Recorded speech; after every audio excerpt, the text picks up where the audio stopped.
Good day everyone and good day to you Sir Kim. We are the group 5 and we will discussing module for understanding the mental self.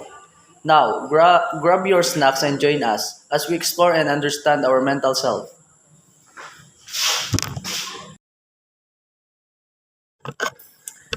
Why do we need to study our mental self? In my opinion, it is a way for us to be aware and further understand ourselves mentally.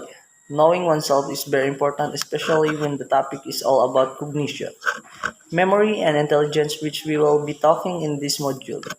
The intellectual aspects of the self are the main topic of this module. Humans are intellectual beings who make an effort to meet environmental demands and do so successfully throughout time. The cerebral prowess of people distinguishes them from other animals on the globe. A complete grasp of this gift to humanity is therefore deserving of serious consideration. In addition, the topic of how people learn and how learned skills shape a person's character is also covered in this lesson.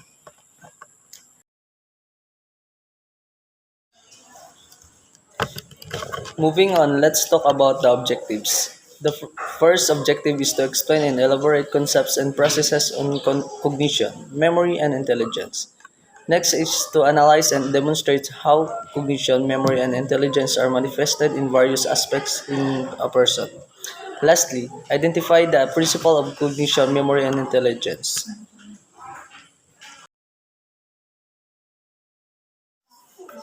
Sa agham, ang kognisyon ay pagkaalam o kognisyon. Ang kognisyon ay tumutukoy sa proseso ng pagkuha ng kaalaman at pag-unawa. Tumutukoy rin ito bilang komplikadong hanay ng proseso ng pag-iisip na kasangkot sa pag-alaala, padama at pag-iisip. So here is example of cognition. First is the attention. Attention is the cognitive process that enables people to focus on specific stimulus in the environment. Attention is focused on the role criticism plays in all aspects of daily life, including school, works, and relationship. To put it simply, it allows people to focus on information using memories. It is necessary for people to avoid distractions so that they can focus and complete the task at hand. Second, the language. Our language has long been studied by students of cognitive process that include the ability to understand statement of truth speech, and written words. This requires us to learn different words to easily communicate with others and plays an important role in thinking. Thirdly, the learning. Learning from the time we are born, our parents teach and us until the time comes when we have to study. Since elementary schools, we have learned the alphabet and numbers, and even read books. When we get the high school, our truth begin to develop. A mathematical subject that math is difficult to understand. Adult college. It was difficult to be a financial situation, trying to solve the grade as much as possible, studying the advanced technologies of future and even the future of life. Lastly, memory. Memory is a major topic of interest in the field of cognitive psychology. How we remember and how we remember and what we forget reveal a great deal about the cognitive process work. Maybe when you were a child, you had a lot of memories of everything, even your family, on the daily life. There are many worries that arise because you have the ability to manage yourself, and as you grow older, you observe a lot about yourself and the environment. As the days and years pass, we build many memories with family and friends. If the school is there are also persons who can quickly recall his memories in class or during the lecture. It also depends on the people. Thank you. When you think about memory, what comes in your mind? For me, memory is a storage of knowledge or information which will be processed to be used for later. Moreover, when one learns something new and one sees it as something that will be useful, this information is stored in one's memory that can be accessed when the information is needed again. These processes are employed in our daily lives. It is same as a computer, but we have limited storage while computer can store and process data infinitely. So memory functions in three levels, namely sensory memory, short-term or working memory, and long-term memory. Sensory memory, from the word itself, this involves our senses. Sensory memory refers to the brief storage of sensory information. It is a memory buffer that lasts only very briefly and then, unless it is attended to and passed on for more processing, is forgotten. The purpose of sensory memory is to give the brain some time to process the incoming sensations and to allow us to see the world as an unbroken stream of events rather than as individual pieces.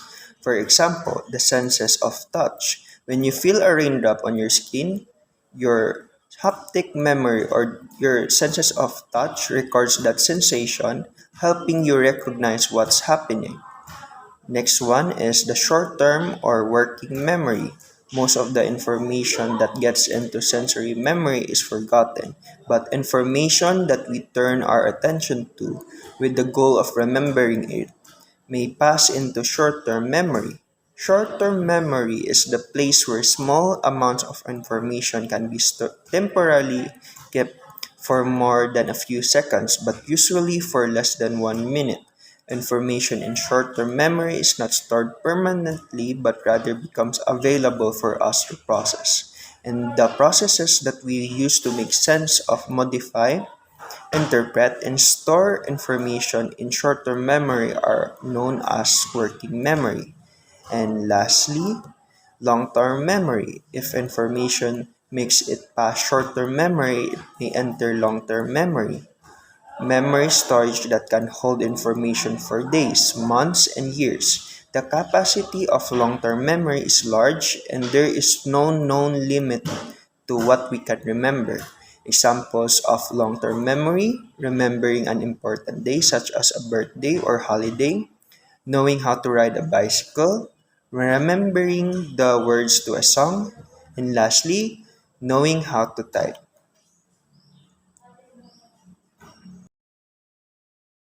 These three levels, namely sensory memory, short-term or working memory, and long-term memory, are also correlated to each other. Information processing begins in sensory memory, moves to short-term memory, and eventually moves to long-term memory.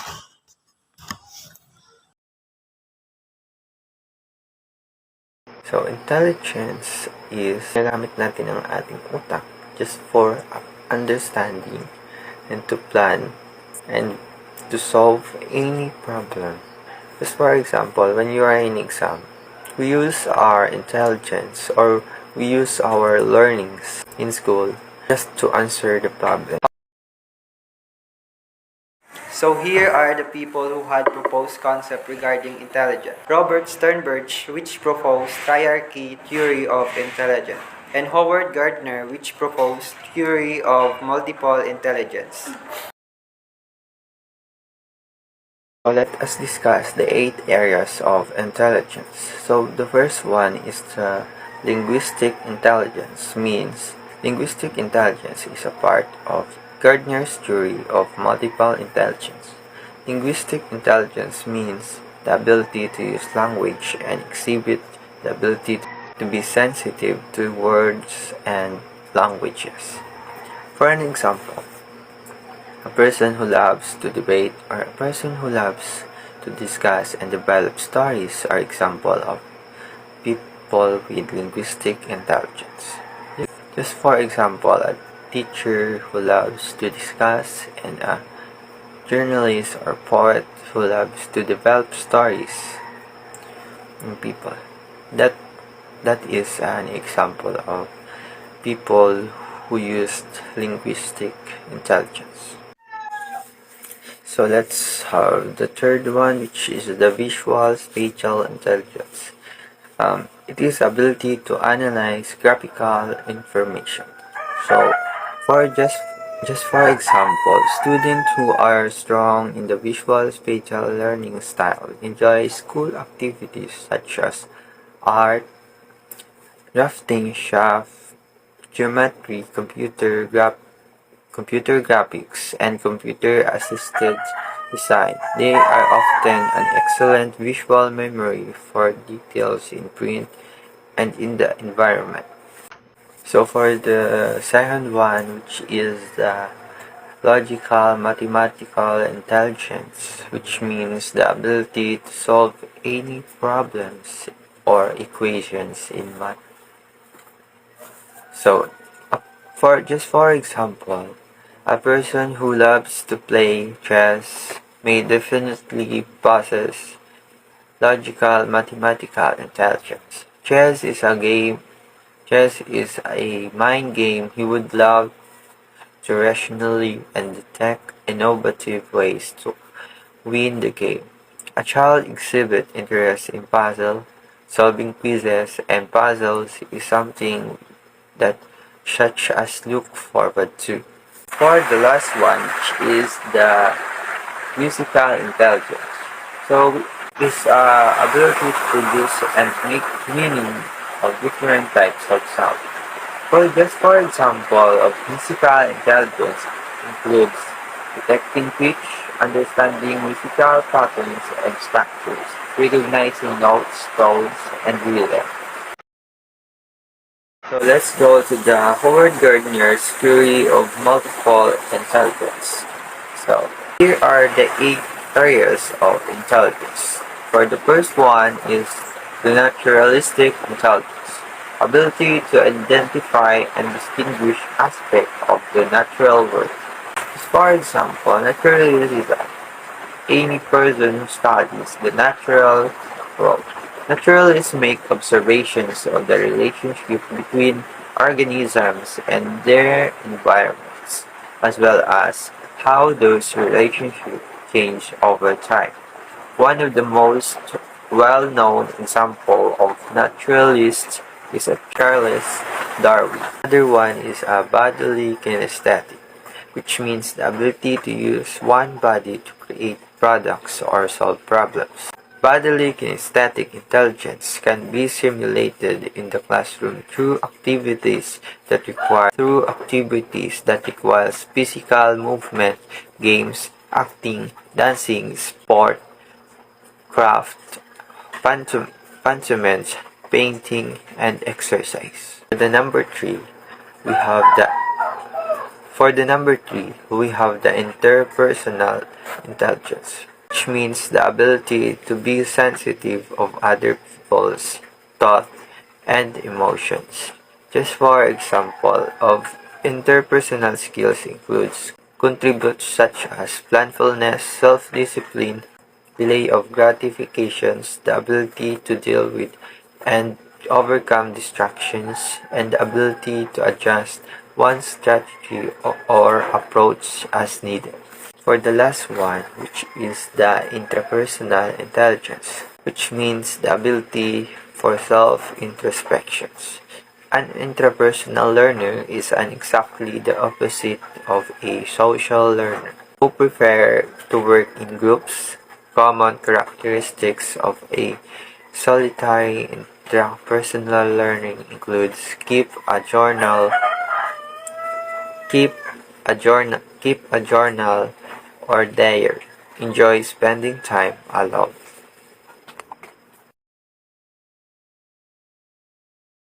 Aside from Gardner's multiple intelligence theory, another theory is proposed by Robert Sternberg called the triarchic theory of intelligence. According to this theory, intelligence is a function of how these three aspects are interchangeable used by the individual and what up to what levels they are used. So Sternberg proposed these three aspects of intelligence: the componential, experiential, and contextual.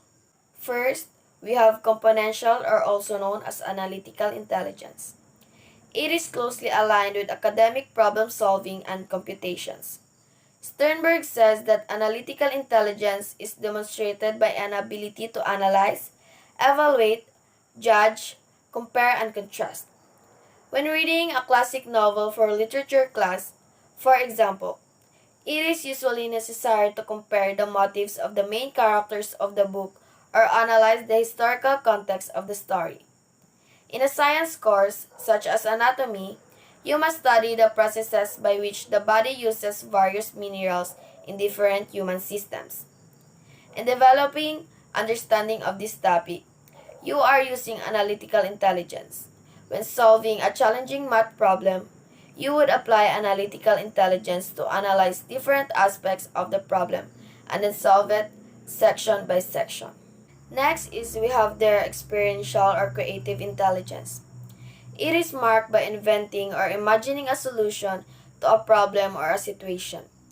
Creativity in this realm can include finding to a novel solution to an unexpected problem or producing a beautiful work of art or a well-developed short story. Imagine for a moment that you are camping in the forest with some friends and realize that you have forgotten to bring a tent. The person in your group who figures out a way to successfully build a shelter or a DIY tent for everyone would be credited as having a creative intelligence. Lastly, the contextual or practical intelligence, as proposed by Sternberg, is sometimes compared to street smarts. Being practical means you find solutions that work in your everyday life by applying knowledge based on your experiences.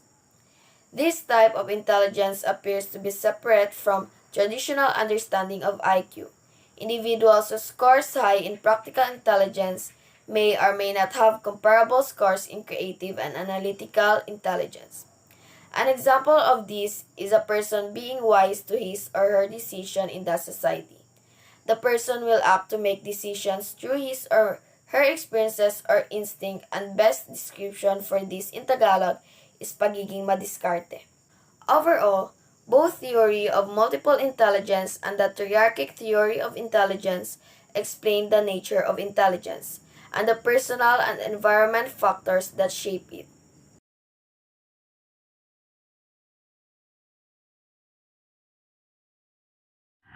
This is our reflection and personal insight.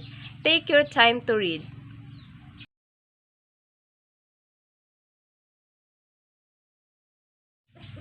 This is our summary. Take your time to read.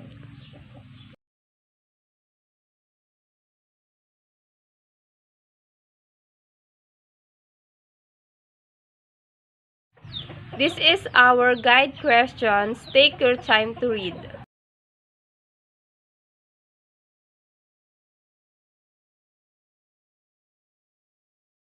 We're very glad that you are eager and determined to finish this video. We hope that you had learned useful knowledge and information through it, and once again, we are the Group 5.